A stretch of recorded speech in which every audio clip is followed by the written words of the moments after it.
ንስሐ የሚገባ ነፍስ ናት ወይስ ሥጋ ነው? ምእመናንም ልቡናችሁን አታታሉት። አንዳንድ ጊዜ ስለሰጠን ስለመጸወት ስላበላን ኃጢአታችን ይስተሰርይልናል እንዳትሉ።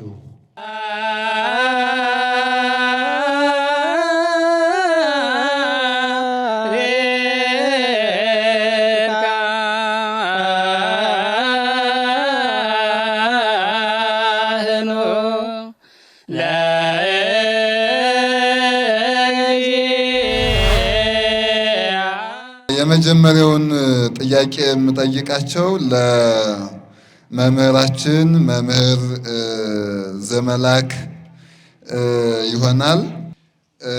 መምህራችን የንስሐ አባት ማለት ምን ማለት ነው? አንድ ካህንስ ለንስሐ ልጆቹ ያለበት ኃላፊነት ምንድን ነው? የንስሐ አባትና የንስሐ ልጆች ግንኙነትስ ምን መምሰል አለበት? ንስሐ አባትስ በጣም ብዙ ጊዜ ከምዕመናኑ ጥያቄ ይነሳልና ንስሐ አባት የማያስተምር ከሆነ ከዚያ በኋላ በፈለጉት መንገድ መሄድ የማይችል ከሆነ ንስሐ አባት መቀየር ይቻላል ወይስ አይቻልም የሚሉትን ይመልስልን። በስመ አብ ወወልድ ወመንፈስ ቅዱስ አሐዱ አምላክ። እንደምን ዋላችሁ? አሜን። ለባሕርይ እግዚአብሔር አምላካችን ስሙ የተመሰገነ ይሁን። መጀመሪያ እኔ ጥያቄ ያለኝ ጥያቄው ሁለት ጥያቄዎችን ጠይቄ ነው ወደ ምላሹ ምገባ። አንደኛ እዚህ ላይ ያለው ሁሉም ነፍስ አባት አለ የለውም? ሁለተኛ ጥያቄ የነፍስ አባት ነው የንስሐ አባት ነው የሚባል? አባቶች ካህናት የነፍስ ነው አባትነታቸው የጸጸት ነው አባትነታቸው? ብዙ ጊዜ የንስሐ አባት የንስሐ አባት የንስሐ አባት ይባላል። አንድ እንዲሁ በተለይ የንስሐ አባት አበ ንስሐ የሚል መጽሐፍ ላይ አግኝታችሁ ታውቃላችሁ? ስታነቡ የንስሐ አባት የሚል ሰላም ለመላትሂከ እለ ይፈርያ ፈዋተ ከመርሄ አፈው ዘጽየን ርሆቀ ፍኖተ ኢየሱስ ክርስቶስ እስመ አበ ነፍስየ አንተ ይላል። እስመ አበ ነፍስየ አንተ አንተ የነፍስ አባቴ ነህና እንዲህ እያለ ይሄዳል። ምናልባት ንስሐችን ጸጸታችን ተመልሰናል ብለን የምንነግረው የነፍስ አባት ይባላል። ምናልባት የንስሐ አባት እንዲያው ከግብሩ አንጻር ካልሆነ በስተቀር ትክክለኛና የተስተካከለ ስሙ የነፍስ አባት ነው። ለምን ከተባለ አባትነቱ የነፍስ ነው። ሲጸጸት ምእመኑ ወይም ደግሞ አንድ ሰው ተጸጽቶ መጥቶ ለነፍስ አባቱ ይናገራል። ለነፍስ አባቱ ይናገራል። እንዲህ ከሆነ የነፍስ አባት ምንድን ነው? የነፍስ አባት እንዴት ነው? የነፍስ አባት ድርሻ ምንድን ነው? የልጅ ድርሻስ ምንድን ነው? የነፍስ አባታችን በእኛ ልክ ካልሄደ መቀየርስ ይቻላል ወይ ነው። እንደ መነሻ የነፍስ አባት ባለመድኃኒት ነው። የነፍስ ልጅ ታማሚ ነው። ልብ በሉ። ይህ መጽሐፋዊ ቃል ነው። ቅዱስ ጎርጎርዮስ ዘኑሲስ በሃይማኖተ አበው ምዕራፍ 36 ማለት ምዕራፍ 37 ቁጥር 3 ላይ እንዲህ ይላል፣ ወኢናስተአጽብ ትእዛዞ ወተግሳጾ ለካህን እስመ አቃቤ ሥራይ መፈውሰ ነፍስ ይላል። ምን ማለት ነው? የካህኑን ትእዛዝና ተግሳጽ አናቃል። ለምን ከተባለ ያ አቃቤ ሥራይ ባለመድኃኒት የነፍስ ዶክተር ነውና ይላል። የነፍስ ዶክተር ነውና። ከዚያስ ይቀጥላል። አንድ ባለበሽተኛ ወይም በሽታ ያለው ሰው እጅግ ይታመማል። ከታመመ በኋላ ወደ ባለመድኃኒት ይሄዳል። ባለመድኃኒቱ የመጀመሪያው ሂዶ በሽተኛው ለዶክተሩ ይናገራል። የሚቻል ከሆነ መርምሮ አይቶ ማስታገሻ ሰጥቶ ክኒን ውጦ እንዲድን ያደርገዋል። የማይቻል ከሆነ ግን ወደ ስፔሻሊስት ዶክተር ይወስድና ቀዶ ጥገና ሊያደርግለት ሁሉ እንደገና ይችላል። እንደ በሽታው ነው። እና ሰው ምን ጊዜም ቢሆን ከነፍስ ደዌ አንድም ቀን እንኳን ነፃ ሆኖ አያውቅም። ከስጋ ደዌ ነፃ ሆነን ልናውቅ እንችላለን። ከነፍስ ደዌ ግን ነፃ ሆኖ የሚያውቅ የለም። እንዴት ልንል እንችላለን? ከፍጹም ከነፍስ ደዌ ነፃ የሆነች እመቤታችንና እመቤታችን ብቻ ናት። እንዴት ከተባለ ምናልባት ሰው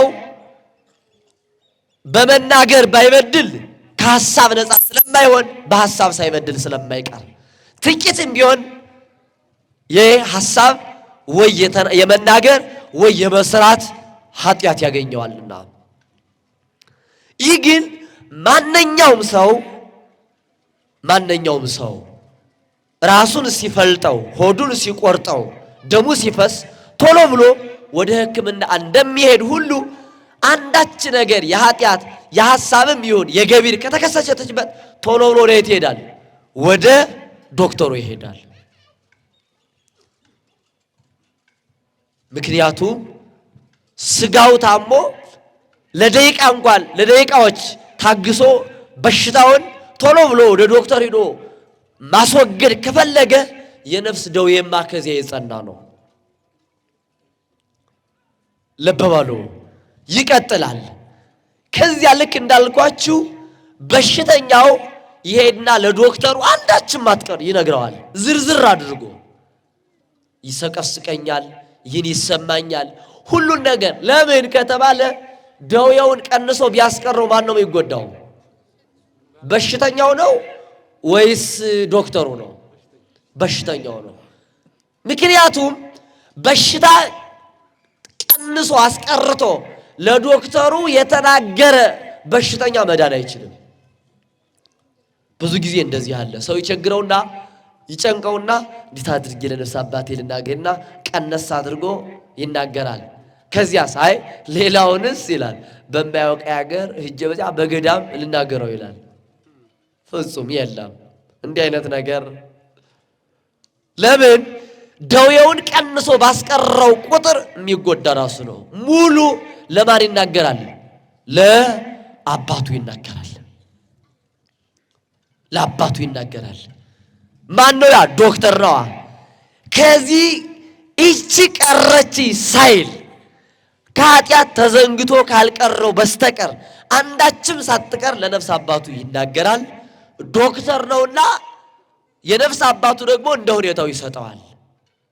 በጣም ካልተቻለ የማይቻል ሪፈር ጽፎ ወደ ሌላ እንደሚልከው ምናልባት አባቶቻችን ቅዱስ ኤፍሬምና ቅዱስ ባስልዮስ ለኔስ አይቻለኝምና ወደ ቅዱስ ባስልዮስ ሂጂ ብሎ ቅዱስ ኤፍሬም ሲልካት፣ አይ ቅዱስ ባስልዮስ ደግሞ ለኔስ አይቻለኝምና ሂጂ ለልጄ ለቅዱስ ኤፍሬም ንገሪው ብሎ ሰዷታል። ልክ ዶክተሩ ከእርሱ በላይ የሆነውን ለባለሙያ እንደሚያሳልፈው ካህኑ ግን እንዲያደርግም በጣም አላቃተው በስተቀር ከዚያው ጋር ቀዶ ሰርጀሪ ሰርቶ ይልካል። እና ባጭሩ ሲገለጽ የነፍስ አባትና የነፍስ ልጅ ምንድነው ከተባለ በሽተኛ ወይም የታመመና ዶክተር ናቸው ማለት ነው። ዶክተር ናቸው። ከዚያ ይቀጥላል። ጥያቄ እየጠየቋችሁ ነው መሄድ። ሰው የሚበድለው በነፍስ ነው በስጋ ነው? እሺ ተናገሩ። ነፍስ ናት ወይስ ስጋ ነው የሚበድል? አረ በደንብ ተናገሩ እንጂ። ስጋ ነው የሚበድል? ሁላችሁም በደንብ ተናገሩ። ነፍስ ነው ወይስ ነፍስ ናት? ስጋ ነው የሚበድል? ስጋ ነው የሚበድል? በጣም መልሼ ልጠይቃችሁ። ነፍስ የተለየችው ስጋ ይበድላል? እንግዲህ ስጋ ነው የሚበድል ብላችኋል። ነፍስ ከተለየችው በኋላ በድኑ ይበድላል አይበድልም? እንዴ አስቡት። አሁን ስጋ ነው የሚበድል አላችሁ። ጥሩ ይበድል ከተባለ ነፍስ ከተለየችው በኋላ ይበድላል ወይ? ስለዚህ ማን ነው የሚበድል? ነፍስ ናት ወይስ ስጋ ነው የሚበድል? በደንብ ዛሬ በሽታውን እንድናየው ብዬ ነው። ማን ነው የሚበድል? ስጋ ከበደለ ነፍስ ከተለየችው በኋላ ራቁትን ወድቆ ብታቀርቡለት አይበላ፣ አይሰስን፣ አይቀና፣ አይንገበገብ፣ ዝም ይላል ራቁቱን። ስለዚህ ማን ነው የሚበድል? እሺ ነፍስ ካላችሁ ደግሞ ነፍስ መብል አይስማማት፣ መጠጥ አይስማማት፣ ዝሙት አይስማማት፣ ቅናት አይስማማት፣ ረቂቅ ስለሆነች መጠጥ አይስማማት፣ ምኑንም አትፈልገው። እሺ ማን ነው የበደለ? አሁንም ላጉዛችሁ ነኝ። እዚህ ጋር የቤት ስራ ሰጥቻችሁ ልሂድ፣ ልቀጥል። ንስሐ የሚገባ ነፍስ ናት ወይስ ስጋ ነው? ሚራብ ስጋ ነው ነፍስ ናት? በደንብ ልብ በሉት። አሁን ነፍስ ነው። አሁን ምን መሰላችሁ ወደዚህ ያመጣኋችሁ? በጣም ብዙ የዋ በዘመኑ የንስሐ አሰጣጥ መስመሮች እየጠፉብን ስለሆነ ነው። በጣም ሰው እያጠፋው ሂዷል። በራሱ በመጻሕፍት ዓለም መመራት ቀርቶ በግለሰቦችና በራስ ፍላጎት መመራት እየመጣ። አሁንም በደንብ መልሱልኝ። ሰው ቀኖና የሚገባው በነፍሱ ነው ወይስ በስጋው ነው? በነፍሱ ካላችሁ እንዴ የሚራብ ስጋ ነው፣ የሚሰግድ ስጋ ነው፣ የሚጾም ስጋ ነው። እሺ ቀኖና ወይም ንስሐ የሚገባው በነፍስ ነው በስጋ ነው? አሁን ልመልሳችሁ። ሰው ሁለት ነገሮች ነው፣ ነፍስም ስጋም ነው። ነፍስም ስጋም ስለሆነ የሚበድል በተዋህዶ ነው። ተዋህዶ ነው የሚበድለው። እንዴት ከተባለ ነፍስ የተለየችው ስጋ ፈጽሞ አይበድልም፣ በድን ነው። የአራቱ ባህሪያት ናቸው። ሰው ሲሞት ሁሉም ወደ የባህሪው ይሄዳል፣ ይለየዋል። መፍረስ መበስበስ ይመጣል፣ በደል አይስማማውም። ስጋ የተለያት ነፍስ ደግሞ ፈጽሞ አምላክን ብቻ ነው የምታስበው፣ በደል አይስማማትም። ነገር ግን ሁለቱ ይዋሃዱና ምን ይሆናል? ዓይን ያያል፣ ጆሮ ይሰማል፣ እጅ ይቆርጣል፣ አፍ ይመገባል፣ ልቡና ይመኛል።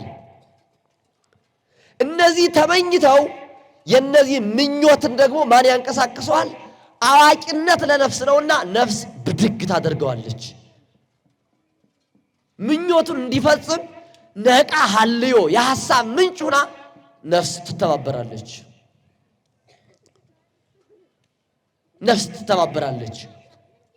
ሐሳቡ የነፍስ ይሆናል፣ መተግበሪያው ግን የሥጋ ይሆናል። የሚመኝ ዓይን ነውና፣ የሚመኝ ጆሮ ነውና፣ የሚራመድ እግር ነው፣ የሚመገብ አፍ ነው፣ የሚቆርጥ የሚያመጣ እጅ ነው። ስለዚህ ምን አደረጉ ማለት ነው? በተዋህዶ በደሉ። ነፍስና ስጋ ቀጠለ። እንግዲህ ሁለቱ ተበድለዋል፣ ነፍስም ስጋም አንድ ሆነው። ከዚያስ ሁለቱም እንደበደሉ ከካህኑ ፊት ሁለቱም ምን ይገባሉ? ቀኖና ይገባሉ። ከዚህ ላይ ነው በጣም አስቸጋሪው። የነፍስ ቀኖና መቼ ነው? የነፍስ ቀኖና እንግዲህ ማፈር የሥጋ ነው የነፍስ ነው? ማፈር የነፍስ ነው የሥጋ ነው? ግራ ገባችሁ አይደል? የነፍስ ነው አይደል?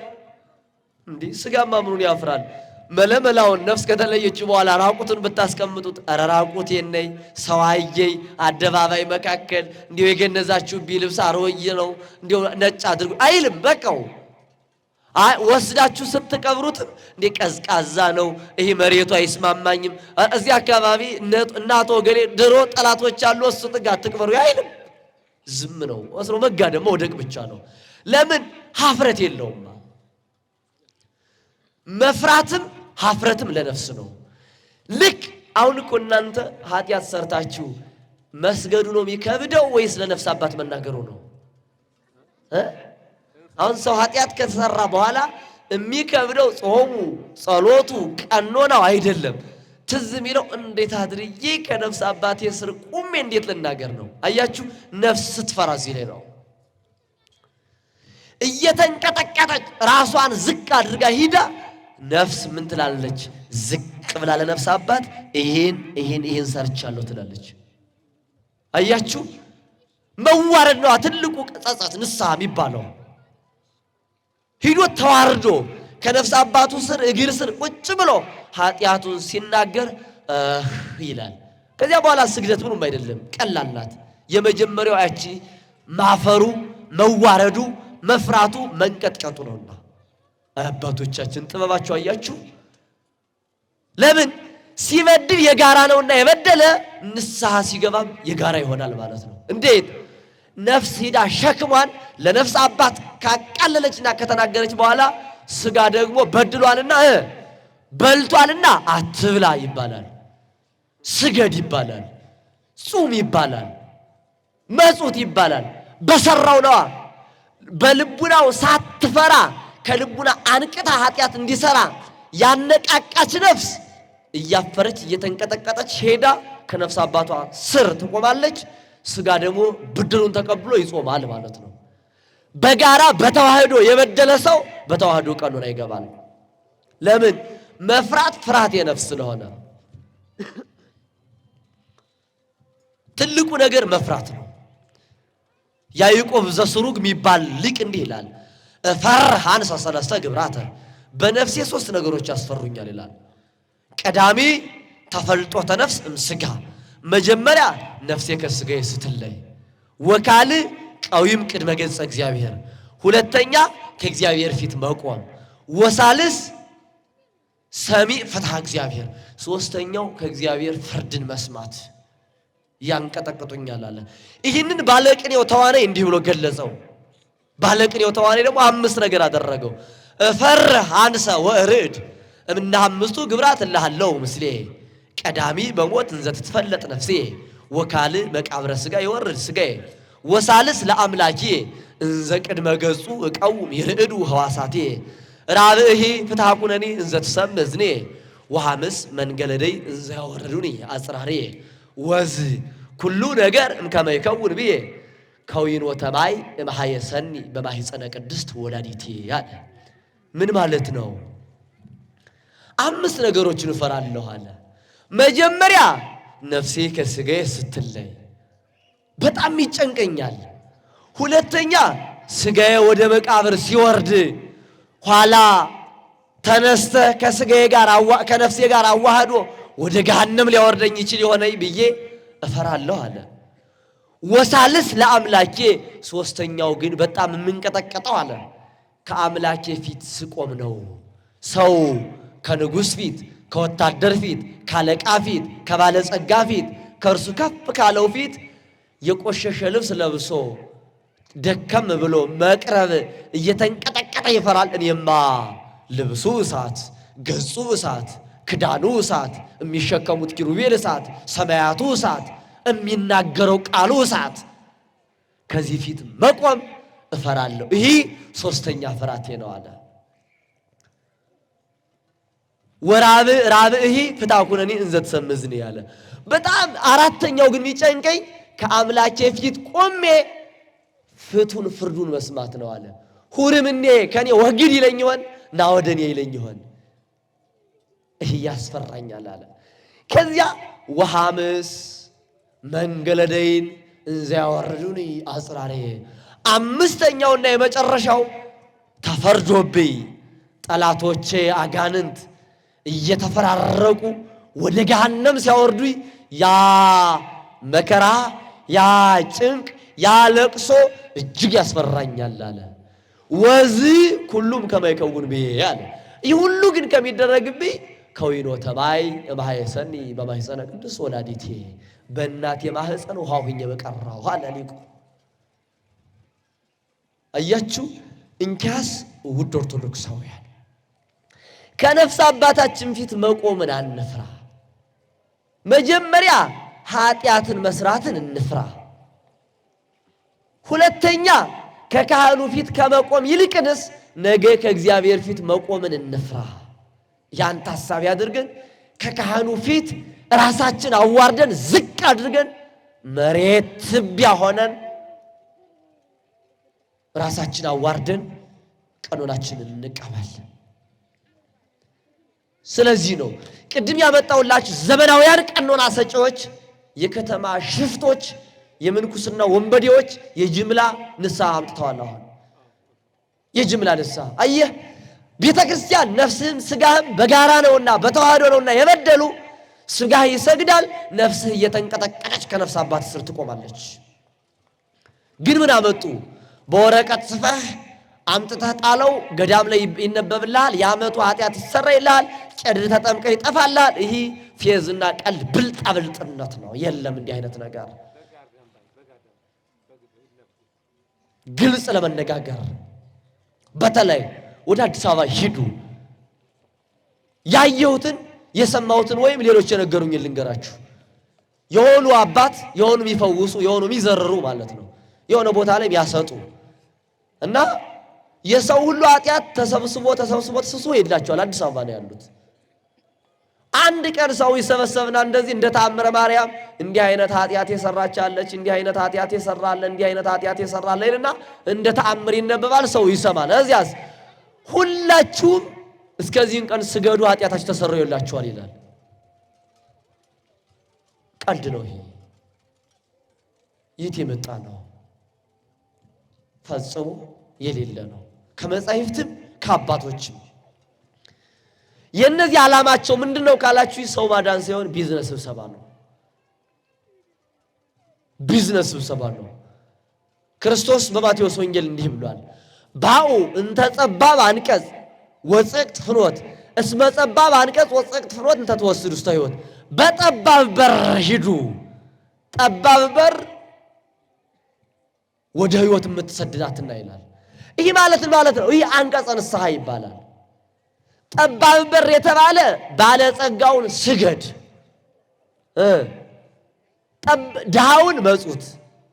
እንግዲያ በሚሊዮን የሚንቀሳቀሰውንማ ሂደህ እዚህ ቤተ ክርስቲያን ይሄን ያህል መባ ጥለህ በሬ አርደህ ብላ ብትለው ምን ችግር አለው? ያለውን ነው። ድሃውን ጹም ብትለው ሳትለው የሌለው ሆኖ ይጾማል ዝም ብሎ። በጣም ክርስትና የምትጠበው ለዚህ ነው። የምትከብደውም ለዚህ ነው። የምታቅለሸልሸልክ ይሄ ወይፈን ሲጠመድ የመጀመሪያውን ይቁነጠነጣል፣ መቆም ያቅተዋል፣ በጣም ያቅተዋል፣ ይሳነዋል። ለምንድን ነው ከተባለ ገና አልለመደምና የክርስትና ጀማሪዎች ስለሆን ሁላችንም ጫን ስትል ቁንጥንጥንጥንጥ እንላለን። ከዚያስ እንዲያው አባቶቻችንም በጣም እኛም ስተት እየሰራ ነው። እናንተ ብቻ አይደላችሁም። እንዲያው አስካለ ማርያም፣ ወለተ ማርያም፣ ገብረ ማርያም አንተማ ምን ኃጢአት አለብህ? አርደህ ታበላለህ፣ ጠጅ ተጣጣለህ የሚል ካህን ካለ እሱ ቀኖና ያስፈልገዋል። ፈጽሞ እንዲህ አይነት ነገር የለም። አርዶ ማብላት ጠጅቶ ማጠጣት አሕዛብም ያደርጉታል። ካለው ምን ችግር አለው? ይህ አይደለም። በጣም የሚከብደው ይህ ነው። ባለጸጋውን የሚፈራ ድሃውን የሚንቅ ካህን ካለ እርሱ ካህን አይደለም። ክህነቱ ያለ ይመስለዋል እንጂ ተሽሯል። ክርስቶስ የባለጸግነት ችግር ስለሌለበት ካህን ሚዛናዊ ነው። ባለጸጋውም ድሃውም ለካህኑ አንድ ናቸው። አንዲት ነፍስ ነው። አንድ ካህን የነፍስ አባት ሲሆን የሚታየው ሰው አይደለም፣ አስከሬን ነው መታየት ያለበት። ልብ ብላችኋል? አንድ ካህን የነፍስ ልጅ የነፍስ አባቱ ነኝ ብሎ አንድ ምዕመን ሲጠይቀው ባለጸጋም ከሆነ ድሃም ከሆነ የመንግስት ሰራተኛም ከሆነ ነጋዴም ከሆነ ትልቅም ከሆነ አረጋዊም ከሆነ ሕፃንም ከሆነ የሚታየው ምኑ ነው? ራቁቱን ሲገነዝ ነው ማየት ያለበት። ለምን? አስከሬን የሚፈራ ሰው አለ እንዴ? አስከሬን የሚፈራ ሰው ስለሌለ ያ የነፍስ ልጅ የሚያደርገው ወደሱ የመጣው ምዕመን በአስከሬንነት ከታየው እኩል ስለሚያዩ ማለት ነው። የአስከሬን የተከበረ የለውም። ሲመጣ መምህሩ መጡ፣ ሊቀ ጳጳሱ መጡ አይባልም፣ አስከሬን መጣ ነው የሚባለው። ንጉሱ መጡ አይባልም፣ አስከሬኑ መጣ ይባላል። አንድ የነፍስ አባት ልጁን የነፍስ ልጅ ሲያደርግ እንዴት አድርጎ ነው ከተባለ አስከሬን እንደመጣለት አድርጎ ነው መቁጠር ያለበት። አስከሬን እንደመጣለት አድርጎ ነው መቁጠር ያለበት። እና ይህ በጣም አባቶች ጥንቃቄ እናድርግ። ምእመናንም ልቡናችሁን አታታሉት። አንዳንድ ጊዜ ስለሰጠን ስለመጸወት ስላበላን ኃጢአታችን ይስተሰርያል እንዳትሉ። እንዲያም ያደርግ የነፍስ አባት ካላችሁ እንደገና ሄዳችሁ ቀኖና ግቡ። አልተሰራይላችሁ። ይሄ ግልጽ ነው። ይህማ ምን ችግር አለው? እንዲህማ ከሆነ ቀላል አይደለም።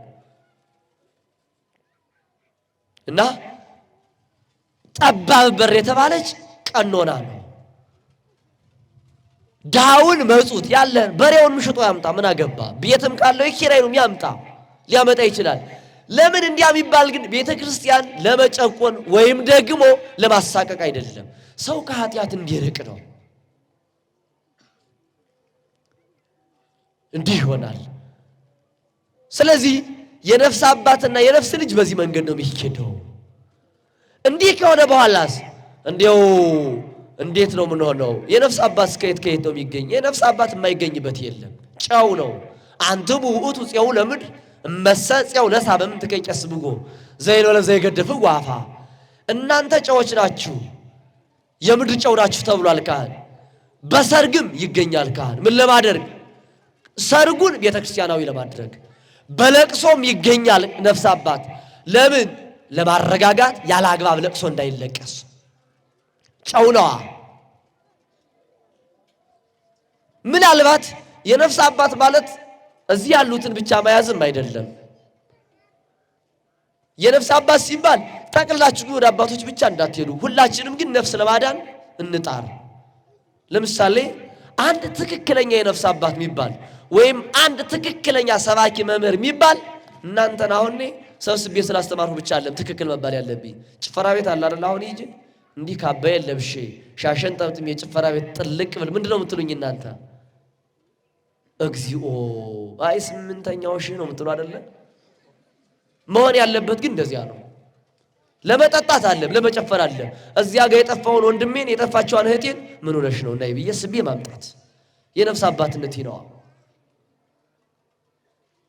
ከዚያ ውስጥ ላይ በሴተኛ አዳሪነት የምትተዳደረዋ እህቱን የምትተዳደረዋ ልጁን መምህሩም ሰባኪውም ምዕመኑም ቢሆን ሄዶ ናይ ምን ነክቶሽ ነው ሰው የነፍስ አባትነት ጭምር ስለሆነ